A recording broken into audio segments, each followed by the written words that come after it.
Samajwadi party के जिलाध्यक्ष और पार्टी के हमारे बहुत ही वरिष्ठ नेता आदरणीय अनवार अहमद साहब, हमारी पार्टी के और आपके हमारे प्रत्याशी बदलू खां साहब, मंच पर उपस्थित अशोक बेवी जी, श्रीमती आरती वाजपेयी जी, एसपी सिंह जी, राजेश यादव जी, इकबाल हसन अंसारी जी, वकील अहमद, विवेक सिंह जी, मुन्ना अलवी, शकील खां साहब और संचालन कर रहे साहिल सैयद साहब और बड़ी संख्या में हमारे समाजवादी पार्टी के सभी नेता, इस चुनावी जनसभा में उपस्थित हमारे सभी आदरणीय बुजुर्ग, किसान भाई, माताएं, बहनें और नौजवान साथी, पत्रकार बंधुओं, सबसे पहले मैं आप सबका धन्यवाद और आभार प्रकट करूंगा कि जहां सुबह की पहला कार्यक्रम है, सुबह का पहला कार्यक्रम है और मैं समझता हूं पूरा मैदान भरा दिखाई दे रहा है हमें और बड़ी संख्या में लोग सड़कों पे भी दिखाई दे रहे हैं। मुझे पूरा भरोसा है आप पर कि जिस समय मतदान होगा समाजवादी पार्टी के प्रत्याशी बदलू खां साहब जीत करके यहां से ऐतिहासिक वोटों से जाएंगे और उन्नाव की जनता ने हमेशा समाजवादियों की मदद की है। हम तो कह सकते हैं कि जब भी सरकार बनाने का चुनाव रहा है, बागरमऊ की जनता ने समाजवादियों के साथ खड़ा होकर के समाजवादी पार्टी को मजबूत बनाया है। वैसे तो समाजवादी पार्टी के हमारे तमाम साथी नौजवान हम जानते हैं, ये जब जोश और उत्साह में होते हैं तो साइकिल का हैंडल छोड़ करके साइकिल पे पैडल मारते हुए अपने आप ले जाते हैं। और अब तो कांग्रेस पार्टी का भी हाथ आपके हैंडल के साथ है, तो सोचो साइकिल की रफ्तार क्या होगी, क्योंकि बड़ी संख्या में समाजवादियों के साथ कांग्रेस साथी भी आ गए। अब तो कम से कम कंफ्यूजन खत्म हो गया। जो दुविधा थी थोड़ी बहुत, बताओ समाजवादी पार्टी और कांग्रेस पार्टी ने मिलकर के वो दुविधा खत्म कर दी कि नहीं कर दी। और आज जब मैं आपके सामने बोल रहा हूं, तब दूसरे चरण का वोट पड़ रहा है उत्तर प्रदेश में। हम तो सवेरे से ही खबर पा रहे हैं कि साइकिल की रफ्तार बढ़ती जा रही है और तीसरे चरण तक जब तक चुनाव आएगा, जैसे हमारा एक्सप्रेस वे चल रहा है रफ्तार से, उससे ज्यादा रफ्तार से हमारी साइकिल यहां पर चलेगी। और याद रखना, जो साइकिल से छूटे वो फिर पता नहीं लगेगा कहां रह गए, क्योंकि एक्सप्रेस वे बनने के बाद समाजवादियों की रफ्तार बढ़ गई है, थोड़ा तेज चलना सीख गए हैं। हमें खुशी है इस बात की और मैं तमाम अपने किसान भाइयों का भी धन्यवाद देंगे जिनके सहयोग से वो ऐतिहासिक सड़क बनी है। ये सड़क आने वाले समय में न केवल उन्नाव, आसपास के जिले, बल्कि उत्तर प्रदेश के लिए भी खुशहाली और तरक्की का रास्ता बनेगी। हम तो कहते हैं कि जब नेताजी से शिलान्यास करा रहे थे इस सड़क का जब शिलान्यास करा रहे थे नेताजी से, तो नेताजी ने कहा कि ये बताओ ये सड़क कितने दिनों में बनकर के तैयार हो जाएगी। हम लोगों ने कुछ ज्यादा महीने बता दिए। नेताजी ने कहा ये सरकार बनने से पहले कम से कम शुरू हो जाए, और उन्होंने कहा कि ये 24 महीने में सड़क बन जानी चाहिए। और हमें खुशी है इस बात की कि इस सड़क को हम लोगों ने 23 महीने में बनवा के तैयार कर दी। और इसमें से कुछ साथी तो आए होंगे जब एयरफोर्स के बड़े लड़ाकू विमान भी उतार के हम लोगों ने सड़क पर दिखा दिए। और ये ऐसी सड़क है, इमरजेंसी में कभी या कभी परेशानी में या कोई लड़ाई के वक्त पर अगर फोर्स को, आर्मी को भी जरूरत पड़ेगी, एयरफोर्स को भी जरूरत पड़ेगी, तो ये सड़क देश के हमारे तमाम फौज के अधिकारियों को मदद करेगी। उनके लड़ाई में ये सहयोग करने का काम सड़क करेगी। और ये सड़क लखनऊ तक तो पहुंच गई। आगरा से लेकर के हम लखनऊ तक तो लेने में कामयाब हो गए हैं। आगे भी हमने 60% के लगभग किसानों से जमीन ले ली है, सड़क का शिलान्यास कर दिया है। और मैं कहना चाहता हूं कि आने वाले समय में सरकार बनेगी तो 30 महीने में वो सड़क भी तैयार आपकी गाजीपुर और बलिया तक कराने का काम हम करेंगे। ये उत्तर प्रदेश की सबसे महत्वपूर्ण सड़क और देश की सबसे बड़ी सड़क बनने जा रही है। और मैंने तय किया है कि इस सड़क के आसपास हम किसानों को सुविधा देंगे, मंडियां बनाएंगे और मंडियां बना करके कम से कम किसानों को सुविधा देने का काम करेंगे। वहीं हमारे बागरमऊ और एक्सप्रेसवे के आसपास अगर हमें कारखाना लगाने के भी लिए इंतजाम करना पड़ गया तो यूपीएसआईडीसी के से जगह लेकर के यहां कारखाने और उद्योग लगाने का काम हम समाजवादी लोग करेंगे। और मैंने अपने उस भाषण में भी कहा, जब कभी मैंने सड़क के बारे में लोगों से कहा तो मैंने यही कहा कि अमेरिका ने सड़कें बनाई और सड़कों ने अमेरिका को बना दिया। और ये जो एक्सप्रेसवे है देश में किसी सरकार ने नहीं बनाया, कोई मुख्यमंत्री नहीं बना पाया, और उत्तर प्रदेश में ये सड़क इतने कम समय में बन करके तैयार हो गई। अभी मैंने सुना देश के प्रधानमंत्री जो बहुत मन की बात कर रहे हैं, रेडियो पे भी मन की बात कर ली, टीवी पे भी उनकी मन की बात सुन ली, कई वर्षों से लगातार उनकी मन की बात चल रही है। लेकिन कमाल यह है कि जनता अभी तक उनकी मन की बात नहीं समझ पाई और वो अपने मन की बात भी नहीं समझा पाए। हमने तो कहा कि इतने दिनों से मन की बात कर रहे हैं आप, कम से कम कोई काम की बात तो करो कि कोई काम किया हो तो हमें भी बता दो। और जो हमारे काम पर सवाल उठाया उन्होंने, तो मैं कहना चाहता हूं, मैंने अपने घोषणा पत्र को जब जनता के बीच में रखा तो मैंने इस बात को कहा कि कोई भी साथी एक बार इस सड़क पर चढ़ लेगा तो मैं कह सकता हूं कि समाजवादी पार्टी की चुनाव चिन्ह साइकिल के अलावा किसी और को वोट नहीं दे सकता। और मैं आज भी कहता हूं कि बीजेपी के लोग और प्रधानमंत्री जी को लगता है कि हमने कोई सड़क नहीं बनाई। देश के वित्त मंत्री आकर के कहते हैं, आज अखबार में पढ़ा होगा आपने, कि देश के वित्त मंत्री आकर कहते हैं कि आधी अधूरी सड़क का उद्घाटन कर दिया।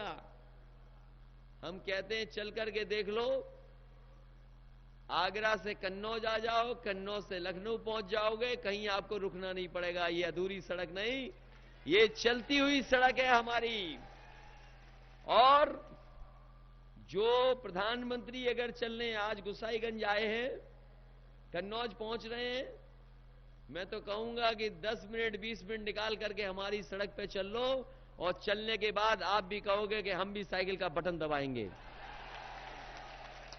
क्योंकि इससे शानदार सड़क देश में नहीं बनी है। और बनी हो तो हमें बता दो। यहां के एमपी साहब जो सांसद जीत गए होंगे, कोई काम किया हो तो बता दो उन्होंने। और जाने कौन से रंग के कपड़े पहन करके घूम रहे होंगे, बताओ कौन से रंग के कपड़े घूम रहे होंगे पहन के, पता नहीं कौन से रंग के कपड़े पहन के घूम रहे होंगे। और जाने कौन सी विचार बोलने लगे। हमने तो ये देखा है कि बीजेपी के लोग जब मुंह खोलते हैं तो कहीं ना कहीं नफरत की बात करते हैं, जहर घोलने की बात करते हैं। और हम तो कहते हैं कि समाजवादियों पे कम से कम लोगों का भरोसा है, एम्बुलेंस अगर चलाइए 108, 102, कोई गांव में है गरीब किसान, अगर वो मदद चाहता है तो फोन मिलाता है तो उसके पास एम्बुलेंस पहुंच जाती है, मदद करती है। कम से कम ये भरोसा पैदा किया है समाजवादियों ने। आने वाले समय में हम भरोसा दिलाते हैं आपको कि सीएससी और जिला अस्पताल कम से कम ऐसे बना देंगे जिससे कि गरीब और किसान को कहीं और न जाना पड़े, पूरा का पूरा इलाज और दवाई का इंतजाम उन्हीं अस्पताल में हो जाए।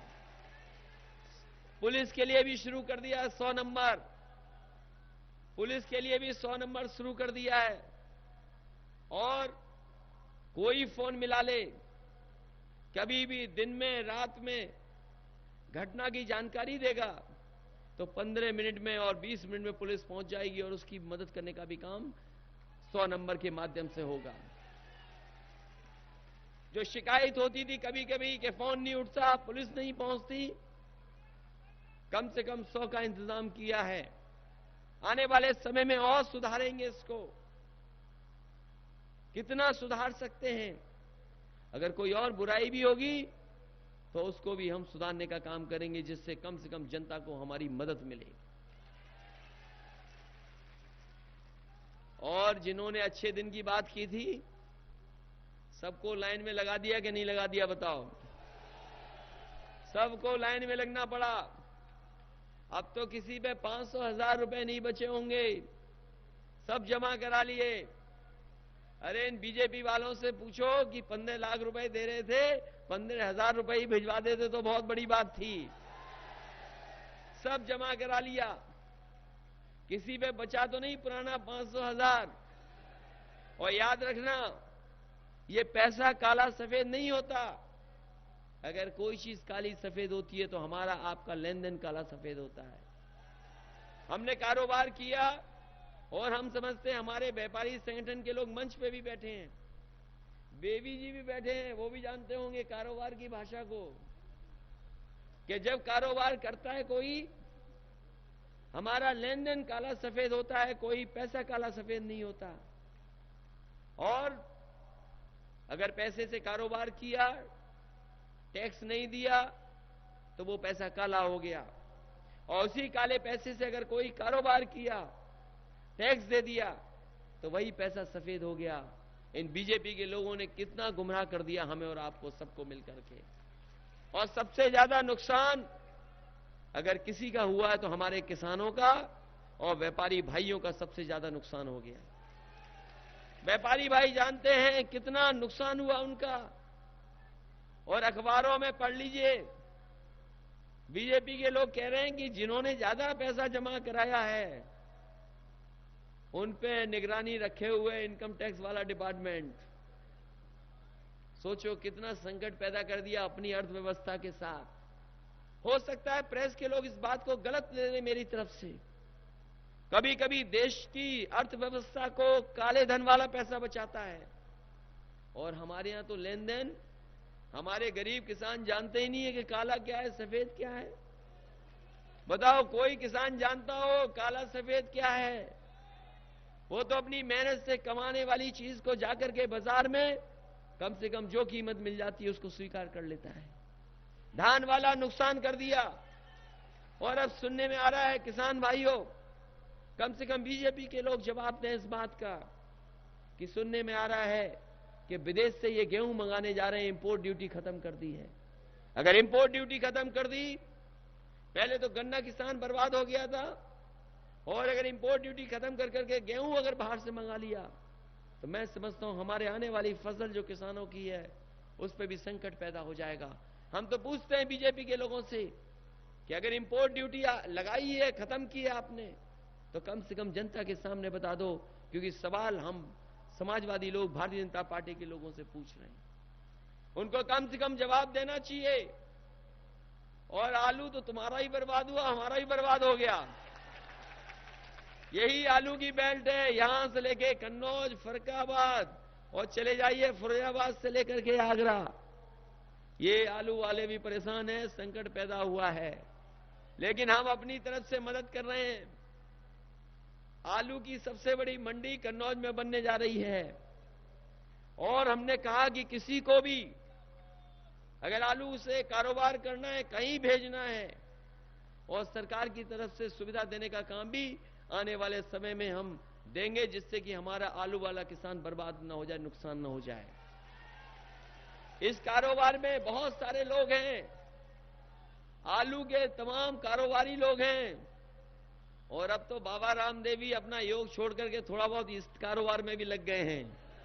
हमने उन्हें भी दी है जमीन, जिससे कि इस तरह का सामान अगर वो बाजार में बेचना चाहते हैं तो कम से कम हमारे किसानों से खरीदें, उनका भी कारोबार बढ़ा है।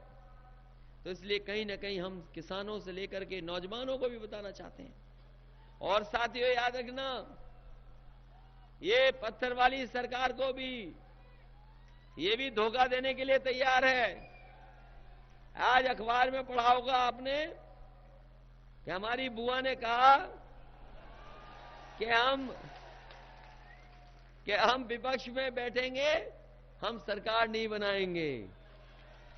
अरे अभी तो दूसरे चरण का वोट नहीं खत्म हुआ, पहले से ही विपक्ष में बैठने लगी। और याद रखना, इन्होंने बीजेपी को वोट ट्रांसफर कर दिया था। सब बताओ, पिछली बार बीजेपी को ट्रांसफर कर दिया था क्या नहीं कर दिया था वोट? इसलिए बहुत सावधान रहना इस पत्थर वाली सरकार वाली इस नेता से भी। और पुलिस को भी धोखा दे रही हैं, कह रहे हैं कि वो बॉर्डर वाला मामला हम खत्म कर देंगे। तुम पे कौन भरोसा करेगा? बॉर्डर वाला मामला लाया कौन था, ये पुलिस के लोग सब जानते हैं। अगर कोई ठीक करेगा तो पुलिस वालों समझ लो 100 की गाड़ी हमने दी तुम्हें, सबसे ज्यादा गाड़ी दी, और इतने प्रमोशन भी किसी ने नहीं किए होंगे जितने हमने प्रमोशन दिए हैं। बताओ, अगर किसी ने दिए हो प्रमोशन तो बता दो। और इतनी भर्ती भी किसी ने नहीं की होगी जितनी मुख्यमंत्री इस सरकार में भर्ती हो गई। 70,000 के लगभग भर्ती कर चुके हैं। और पूछ लेना पुलिस के जवानों से कि सबसे आसान भर्ती भी हम ही कर रहे हैं। कोई परीक्षा नहीं देनी पड़ेगी। नौजवान साथियों, आप 10वें 12वें के नंबर ले आना, दौड़ के दिखा देना, जो सबसे आगे होगा वो पुलिस में सीधा भर्ती हो जाएगा, उसको कोई परीक्षा नहीं देनी पड़ेगी। बताएं, पुलिस वाले लोग हमारे हैं, 32,000 भर्ती कर दी कि नहीं कर दी है, सही बताइए। और कोई सिफारिश की जरूरत नहीं पड़ेगी। लेकिन आपकी बुराई वाला मामला भी ठीक करना पड़ेगा। वो जो 100 नंबर बना है, आगे लेन देन का भी होगा, कोई जनता शिकायत कर देगी 100 नंबर पे, तो वो आपको वापस करना पड़ेगा, याद रखना। और अगर हमें कई जगह से शिकायत मिली थी, हमें वापस कराना पड़ गया था। इसलिए साथियों, सावधान रहना इस पत्थर वाली सरकार से भी। अरे इससे अच्छी सरकार कौन मिलेगी बताओ। और हमारे बदलू खान साहब को हराने आए हैं कुछ लोग, सुना है हमने, सुना है कि समाजवादी पार्टी को साइकिल को पीछे करने आए हैं कुछ लोग। जो साइकिल को पीछे करने आए हैं, जो साइकिल छोड़ करके चले गए थे, वो सुना है कि साइकिल नहीं, वो विधानसभा ही छोड़ देते हैं।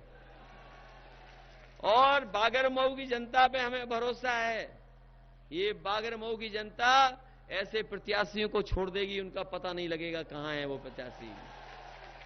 बोलो, छोड़ के उन्नाव के लोगों, छोड़ के मैदान नहीं लड़ाई लड़ रहे हैं कुछ लोग। बताओ, मैदान छोड़ के लड़ाई लड़ रहे हैं कुछ लोग। इस बार जिम्मेदारी आपकी है उन्हें सबक सिखाने की, सबक सिखाने की जरूरत है। और ये चुनाव बदलू खान साहब का तो है, लेकिन चुनाव तो हमारा भी है, बताओ है कि नहीं है। ये अलग बात है कि हमने सड़क अब दूसरी वाली बना दी, वरना रास्ता तो हमारा यही था, कौन सा दूसरा रास्ता था। इसलिए कन्नौज हमसे कभी नहीं छूटेगा, तो बागरमऊ और उन्नाव भी हमसे कभी नहीं छूटने वाला।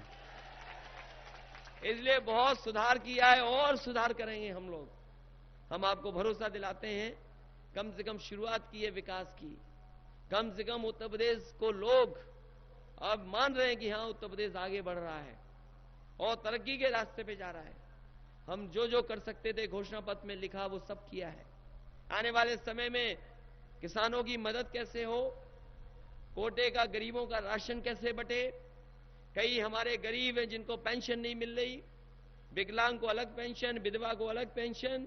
हमने तय किया है कि 1 करोड़ लोगों और पेंशन वालों को मिलाकर के 1000 रुपया महीना पेंशन देने का काम गरीबों को समाजवादी पार्टी करेगी। हमने लैपटॉप भी बांट के दिखा दिया, लैपटॉप बांट के दिखा दिया। अब आने वाले समय में सरकार से जुड़ जाएं तो उसके लिए स्मार्टफोन देने भी समाजवादी पार्टी जा रही है। महिलाओं के लिए विशेष बस में किराया आधा, एम्बुलेंस है उनके लिए। और यह भी तय किया है कि आने वाले समय में एक भी गरीब महिला नहीं छूटेगी जिसको समाजवादी पेंशन से न जोड़ दिया जाए। तमाम हमारी छूटी माताएं बहनें जिनको पेंशन मिलनी चाहिए, हम उनको 1000 रुपया महीना पेंशन देने का काम सरकार में करेंगे। साथ ही साथ हमारे प्राइमरी स्कूल में अभी तो कपड़े दिए, ड्रेस दी है, बैग दे दिया, बर्तन दे दिए, हफ्ते में 1 दिन दूध दे दिया, हफ्ते में 1 दिन फल दे दिया। आने वाले समय में 1 मिल्क पाउडर 1 किलो और 1 लीटर घी हर महीने देने का काम समाजवादी सरकार करेगी। साथ ही साथ हम तो कहना चाहते हैं, बताओ कोई सुविधा दे रहा हो इतनी तो बताओ। इसलिए साथियों, ये चुनाव सरकार बनाने वाला चुनाव है। बिजली का भी इंतजाम शहरों में अच्छा हुआ है। आने वाले समय में हम गांव में भी कैसे 16 घंटे के बाद 24 घंटे बिजली उपलब्ध करा दें, ये भी इंतजाम समाजवादी लोग करने रहेंगे। और नौजवान साथियों, हम विशेष कहना चाहते हैं, नौकरी का इंतजाम, सरकारी नौकरियां जितनी होंगी वो तो करेंगे ही करेंगे इंतजाम। साथ ही साथ अगर नौजवान रोजगार करना चाहते हैं और रोजगार के साथ अगर वो नौकरी मिल जाए उन्हें, उसके लिए अगर हमें ट्रेनिंग इंस्टीट्यूट भी बनानी पड़ेगी तो यही आपकी जो चौड़ी सड़क है, इसी के किनारे वर्ल्ड क्लास सबसे अच्छी ट्रेनिंग इंस्टीट्यूट, जिससे 10वां 12वां पास करने वाले नौजवान ट्रेनिंग कर करके अच्छी वहां पर ट्रेनिंग पा करके कुछ न कुछ रोजगार से जुड़ जाएं, वो इंतजाम भी आने वाले समय में हम करने जा रहे हैं, जिससे हमारे नौजवानों का भी भविष्य बेहतर हो जाए। इसलिए साथियों, कोई बात ऐसी नहीं कहनी। अब बताओ, हमारे बदलू खान साहब विधायक जी को जिता रहे हो कि नहीं जिता रहे हो? और ये पत्थर वाली सरकार के चक्कर मत पड़ना, ये कब किससे समझौता कर ले पता ही नहीं। और पहले भी रक्षाबंधन मना चुके हैं, पता नहीं फिर रक्षाबंधन न मना लें ये लोग। 3 बार मिलकर सरकार बनाई, पूरे बूथों का वोट दे दिया, पिछली बार 0 रह गए, एक भी लोकसभा का सांसद नहीं जीत पाए। इसलिए बहुत सावधान रहना। और जो भागना जानते हैं, विधानसभा छोड़ छोड़ के जो भाग करके पहुंचते हैं, एक धक्का मार दो, एक्सप्रेस वे पे चले जाएं, जाने कहां पहुंचे पता ही नहीं लगे उनका। इसलिए मदद करो साइकिल की। बताओ, साइकिल चलेगी तेज के नहीं चलेगी? तो बहुत अच्छी, इसमें कोई नहीं, बारिश सब अपने लोग हैं। ये बदलू खान साहब वैसे ही घबरा रहे हैं, कह रहे कि वो बाहरी हैं। नहीं भाई, नहीं बाहरी है, वो बाहर के हैं। हाँ, दोनों बाहरी हैं। हम ही यहाँ के हैं। और तो हम भी तो यहीं के हैं। तो इसलिए हम कह रहे हैं आपसे, जो भाग भाग के आ रहे हैं उन्हें एक्सप्रेस वे पे छोड़ दो, जहां जाना चाहे चले जाएं। और हमारी सरकार बनाने के लिए कम से कम हमारे भी ख्याल रखना। इसलिए बदलू खान साहब को जिता देना, अच्छे वोट दे करके विधानसभा में पहुंचा देना, जिससे एक बार फिर समाजवादियों की सरकार बन जाए।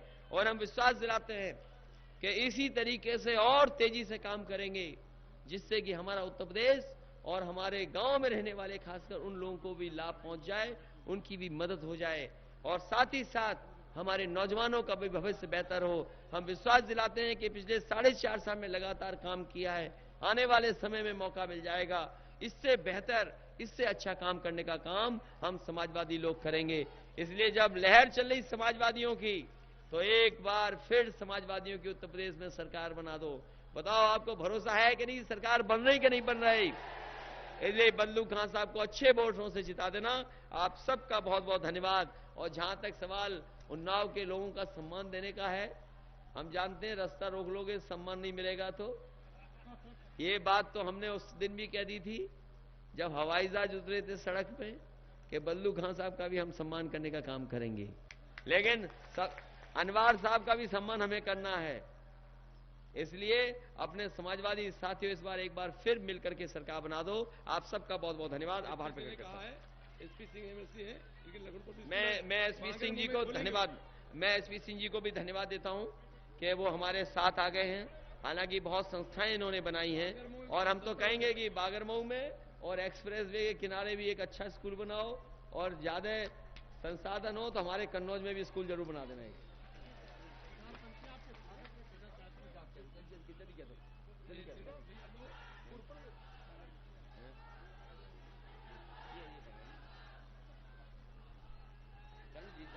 आपके साथ एक मिनट